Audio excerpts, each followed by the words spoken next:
बेंगलुरु में हुई हिज़्ब इख्तलाफ सियासी जमातों की मीटिंग में नेशनल कॉन्फ्रेंस और पीडीपी ने भी शिरकत की, लेकिन दफ़ा 370 की बहाली के लिए कायम की गई People's Alliance for Gupkar Declaration को इन सियासी जमातों ने सख्त खाने में डाल दिया है।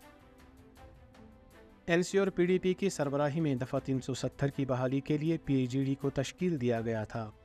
पीएजीडी इब्तदाई अय्याम में काफ़ी सरगर्म थी, तहम गुज़श्ता एक बरस से पीएजीडी की जानिब से कोई बयान जारी हुआ है, न कोई मीटिंग मुनक्कद हुई। सियासी मुबस्सरीन का मानना है कि पीएजीडी उस वक्त गैर फ़ाल हुई जब फ़ारूक अब्दुल्ला की सरबराही में जम्मू कश्मीर अपोजिशन जमातों ने ऑल पार्टीज़ इजलास में शिरकत की। ये इजलास श्रीनगर और जम्मू में मुनक्किद हुए, जिनमें शिवसेना ने भी हिस्सा लिया। अगरचे शिवसेना ने दफ़ा 370 के ख़ात्मे पर जम्मू में जश्न मनाया था। पीएजीडी के मुआविन और नेशनल कॉन्फ्रेंस के रुकन पार्लियामेंट हसनैन मसूदी का कहना है कि पीएजीडी एक नज़रियाती इत्तेहाद था जो अभी भी कायम है। तो ये पीएचडी के बारे में आपको ये बिल्कुल होना चाहिए, आपका ये बिल्कुल साफ नजरिया होना चाहिए। ये नजरियाती इत्तेहाद है कि जम्मू कश्मीर के अवाम के हुकूक की बाज़ाबी कैसे हो, और दूसरी बात है कि पायदार अमन के लिए क्या शराइत है। अव्वल शर्त ये है कि यहाँ की जो ऑटोनॉमी है, जो यहाँ की तशख़्ख़ुस है, वो रिस्टोर किया जाए, 5 अगस्त के फैसले मनसूख किए जाएँ, और दूसरा है कि एक्सटर्नल जो बाहर के एक्सटर्नल डायमेंशन एड्रेस करने की बातचीत शुरू है। लेकिन गुज़श्ता 1 साल से सर कोई इजलास नहीं हुआ पीएचडी का। नहीं, क्यों नहीं हुआ? हमें पीएचडी का नहीं हुआ, लेकिन बात यह है कि कई एक बार ऑल पार्टीज का हुआ, वहाँ पीएचडी के नुमाइंदे भी शामिल थे, बल्कि उसके लार्जर इशू डिस्कस हो गए।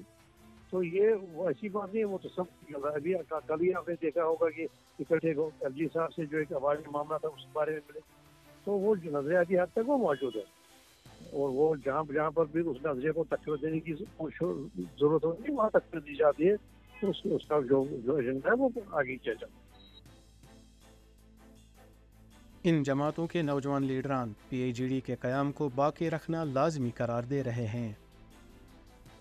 लीडर साहिबान को इस चीज़ का एहसास है कि हमारे साथ जो हुआ है उसका अगर कोई सद्भाव होगा तो वो यूनाइट होकर ही होगा, वो मुत्तहिद होकर ही होगा। अगर हमारे हुकूक जो है आप लोगों को हमें रिस्टोर करना है, तो ज़रूरत इस बात की है कि हमें यूनाइट होकर ही ये मसले हल हो सकते हैं।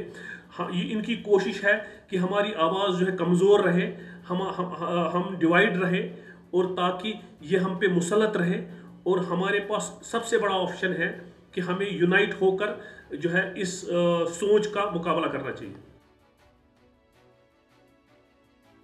जिस तरह से अब नेशनल कॉन्फ्रेंस और पीडीपी पंचायती और बल्दियाती इंतखाबात के लिए अलहदा तौर सरगर्मियाँ कर रही हैं, इससे साफ जाहिर है कि पीएजीडी अब माजी की कहानी है।